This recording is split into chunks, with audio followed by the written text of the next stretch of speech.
Hello, it's Amy here, and as promised, I've got a few videos I am putting together to help you through the summer weeks as we are off term with your singing. And this first video is just going to be a couple of physical warm-ups, and we're going to address support and resonance. So with support, you may have heard me say that and talk about supporting the sound, supporting the breath, but for some that may be a very confusing thing, or maybe you haven't really thought about it. So this first little physical warm-up is a great way to apply it across the board, no matter how young or mature you are in your journey with me as a singer. So I'm going to need to stand, and this would be brilliant if you could actually find a dandelion with a lovely white globe on it. Now, of course, on my walks this week, I've had no luck finding one myself.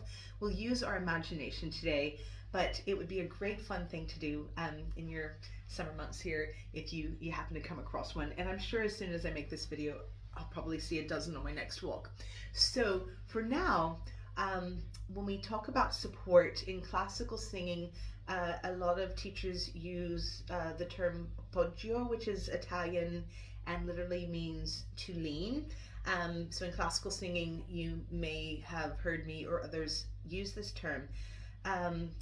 When we breathe in, inevitably, when you exhale, you're going to run out of air sometime. You're going to have to refuel. So when we're supporting an exhalation, or when we're supporting sound, whether it's to speak or to sing, we're creating a bit of resistance here in the lower abdomen area, and accessing a bit more control to how the sound is supported or controlled as it is released.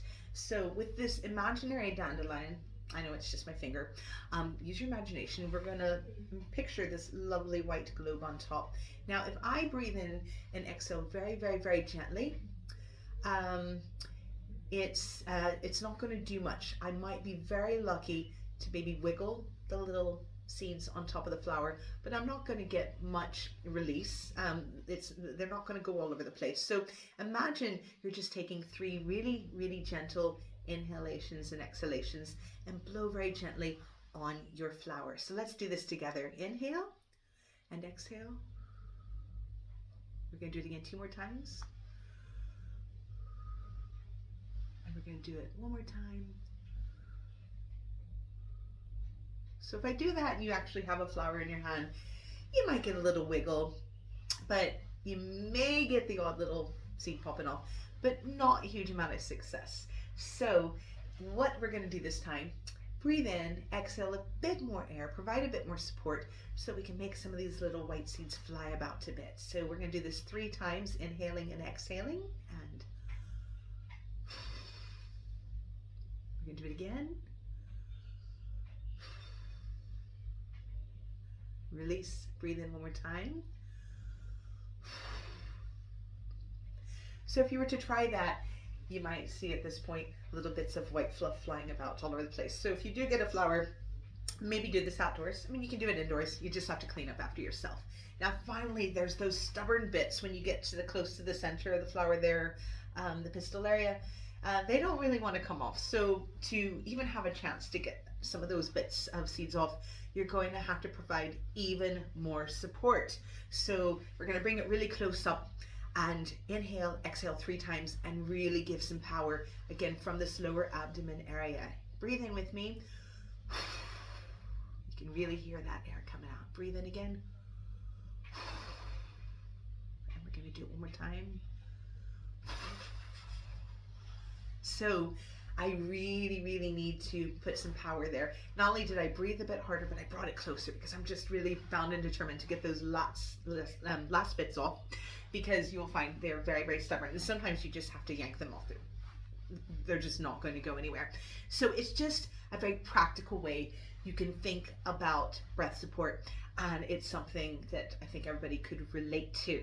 So that's breath support in a tiny, tiny nutshell. There are many other ways we can talk about support, and that is just one. And then there's resonance. That's a word, maybe not so much with the smaller students or the younger students, but definitely I've talked about this with teens and adults, and probably older primary school students. So resonance is that ring and that sound you get that will help you cut through and project. And no matter the size of your voice, if you have good resonance, you can be heard.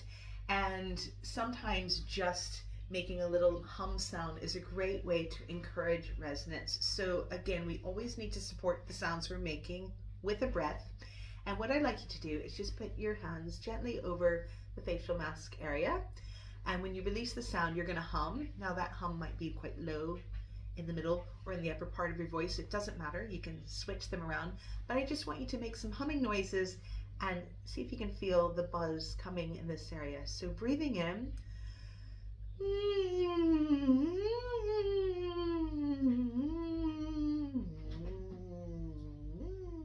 So I'm just changing up things a bit, sometimes low, sometimes high, but you should feel a little bit of a buzz in this area. Same thing, if I were to hum or make a sound, I can put 2 fingers over my lips. Now, when you're humming, the lips are together, but the teeth are apart inside, and that will help you avoid that really tickly, uncomfortable feeling that you can get if the teeth were to be together. So the mouth is open inside, but the lips are closed on the outside. So we're going to hum a bit more, this time with the 2 fingers placed over the lips, and just seeing and feeling, hopefully, that buzz in the sound. So whatever humming noise you'd like to make, doesn't matter, low, medium, high, a bit of everything. Just don't forget to breathe first. Fingers in place, ready? And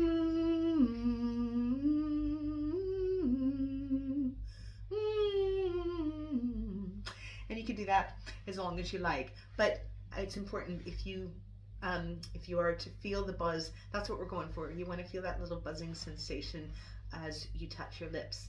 And one more thing, many of you may have done this with me, but if not, you can pretend that you're chewing like a really nice toffee or something really, really pleasant that you enjoy chewing, and letting us know how delicious it is by your sound that you're making. So you're going to do a bit of chewing and making that humming noise, that delightful humming noise, while you chew your invisible toffee or whatever it may be. So again, we're going to still breathe in just like it's a singing exercise. It is.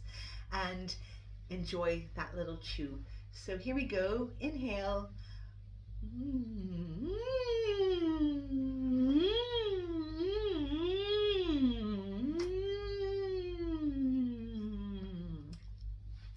And there you go. And you can do that as long as you like. Some of you may have just looked at me and said, no, I won't be trying that. But I encourage you, give it a go. You don't need to do these in public in front of friends or family. You can do this in a nice secluded private area.